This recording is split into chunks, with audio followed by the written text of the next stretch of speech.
we would like to deploy a machine learning pipeline on Google Kubernetes Engine. So basically, we have few objectives for the project. So first, we would try to get the data from this repository location. Alright, and we have the dataset description over here, which you can check. So the data has been originally collected from capitalbikeshare.com,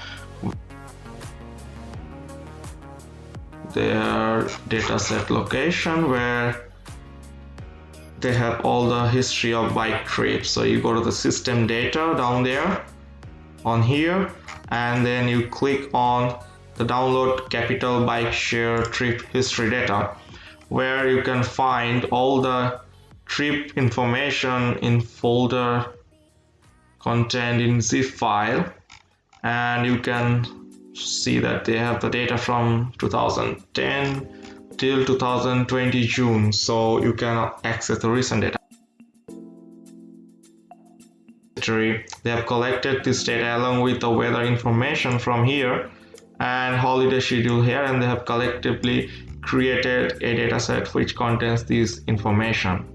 Okay, so you can check this information what they have on their website, and I would like to show what I have in our project folder. So this basically has the hour.csv, which is our data file in this case, and the project.ipynb, where I have created the model which I would be implementing in a Docker container as Docker image, and then we would upload this Docker image to the Google Kubernetes Engine. So what are the goals of this project? So the 4 goals of the project are like, we would learn what is container, what is Docker. Also, we would understand what is Kubernetes and how to implement this Docker image on Google Kubernetes Engine as we go through. Then in doing this, we would first create a Docker image and upload it on Google Container Registry. And then we would create cluster, which are basically the virtual machine instances, and deploy the machine learning pipeline with a Flask app as a web service. So the guys who have not aware of the Flask app, they can check my previous video where I have deployed a web service app with Python and Flask and deployed on Heroku platform. Alright, so in the last step, we would do the deployment of the web application in action, which will use our trained machine learning model. Okay, so we go to our Visual Studio Code where I have deployed all the files. Okay, so first we would create a machine learning pipeline and save it as model.pkl in our local environment. So let's go to the project ipynb where I have created this model. So I've loaded the data frame and I have taken only these 4 variables, basically hour, whether this is holiday, day of the week from Monday to Sunday, and the bike ride counts. And then I have created this model and saved as model.pkl here. And this model.pkl would be deployed as a Docker image. Okay, so when I create the Docker image, it would access the first Docker file. So let's try to do that, and I would show you step by step what happens. Okay, so I go to my Google Cloud environment. So I would go to the navigation menu, then I am an admin, manage resources, and then I click on create project. So it's pretty straightforward. So I have already created this deploy by act project. Okay, so I would just click on navigation menu again, home, dashboard, so that I can go to the current project environment. So this is my project dashboard. All right, okay, perfect. Now we would like to activate the Cloud Shell basically. Okay, so I click here, activate Cloud Shell.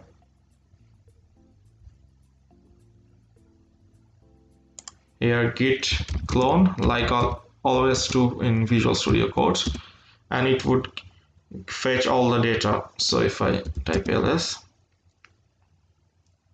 it shows we have already data. So I go inside this folder.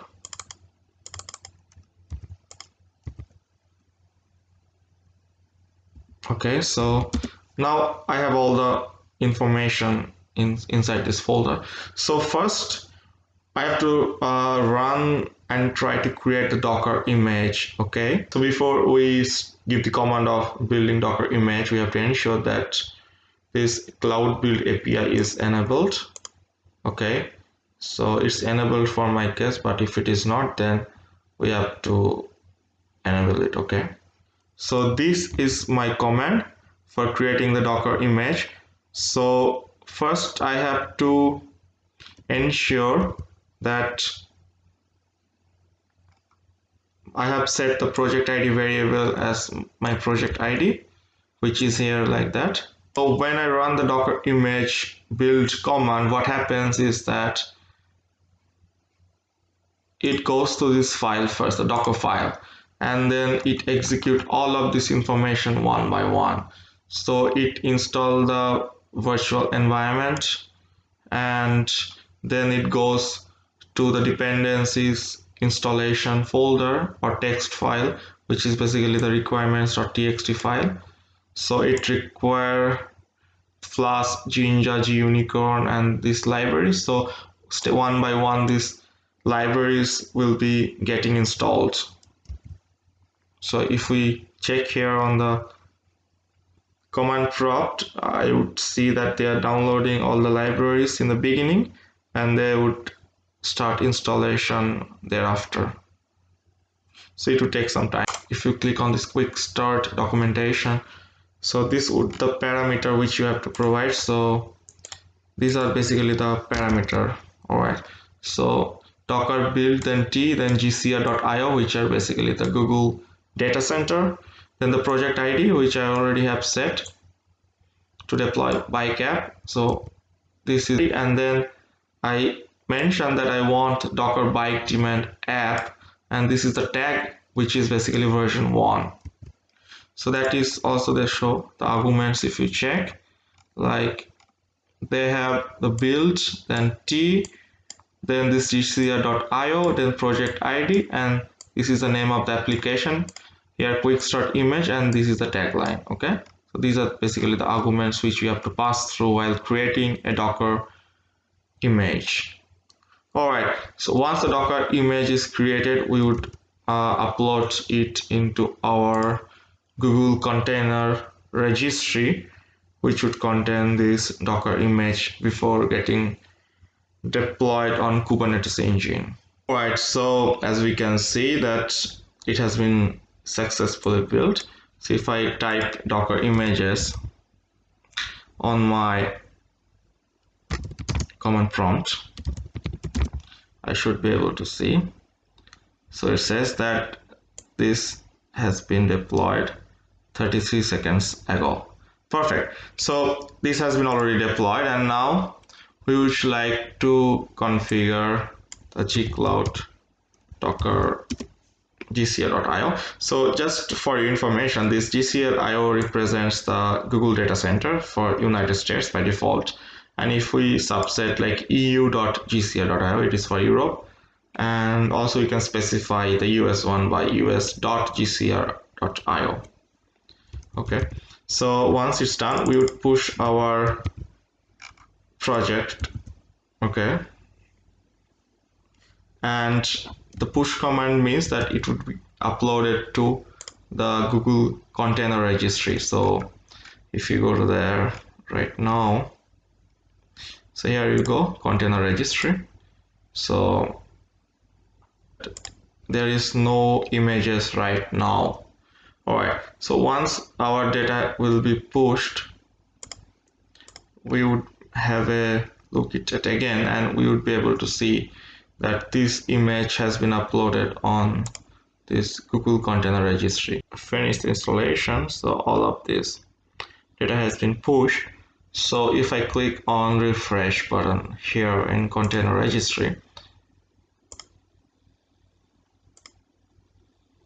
okay, let's go it again. It says fail to get blob sizes. Okay, so there is some issue. Push. Let me check again. Okay, so it's now said that yes, it's now pushed. Alright, so if I refresh it again, okay, then I can see this app is being deployed over here. It says it's created 10 minutes ago and uploaded just now. Perfect. Config with our project ID, so I just set this configuration that says project equals project ID, and I also configure the zone US Central 1C, this zone. Okay, and I now create the clusters. So what basically I'm trying to do is now like create the virtual machine or clusters here. So before doing that, I would just check. If I click on Kubernetes Engine and clusters, it should be enabled. The API should be enabled. You see? So if the API is not enabled, then you have to enable it and then create the cluster. Okay, so as I can see that the cluster is being created right now, and it had 2 CPUs with RAM size of 7.5 gigabytes. Location is US Central 1C and cluster size is 2. Okay, so I would wait for some time before it gets deployed.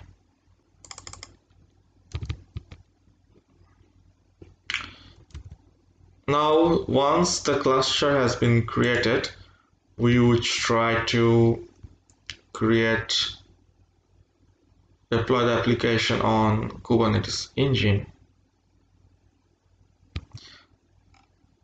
So the whole purpose of this cluster is to provide computation power to this web service application. Once this cluster is created or the computation power has been granted, then we would deploy the application on this cluster. Okay.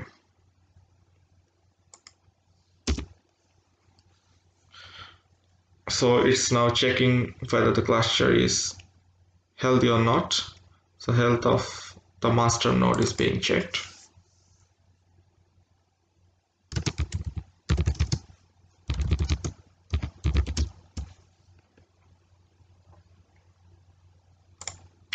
Here you can read about this architecture of cluster, so how these nodes work and what is kubectl. Kubectl is basically the command line which we would use for communicating with this cluster architecture.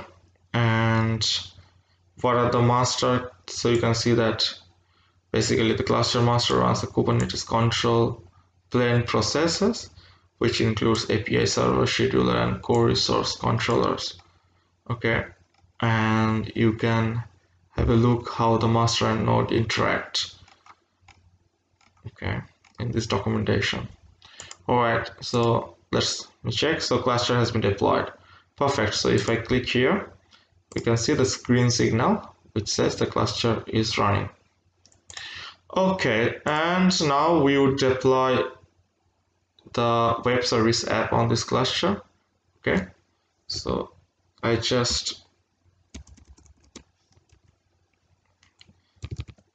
now we are interacting with kubectl, so we are interacting with Kubernetes architecture. We are saying the create deployment by demand application.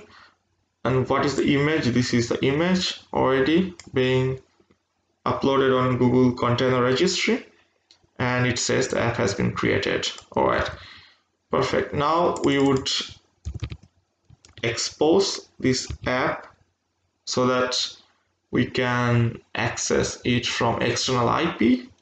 So once we expose, that means that it is getting deployed to an external IP address so that we can access from outside. Okay, also we are giving this option of load balancer. That means it will automatically balance the load. And then I would click kubectl get service. That would show me the external IP address through which I can access. It's still pending right now, so we would wait for a few minutes before it gets activated. Alright, so the external IP has been assigned to our web application. So just go to the site. It says that this has been deployed. Alright, so I would do the same thing. Morning 10 a.m. holiday is no. That's on Monday. And we are saying that on Monday at 10 a.m. the bike share count will be 161. Alright, so we are getting our results. So you can access these links from anywhere in the world, and you would be able to predict and use our machine learning pipeline, which has been deployed on this Docker platform using the Google Cloud. Okay, so that's it for the project, and I hope that you liked my video, and if you think it adds value to your data science learning, please do not forget to subscribe to my channel, and see you soon with my next video.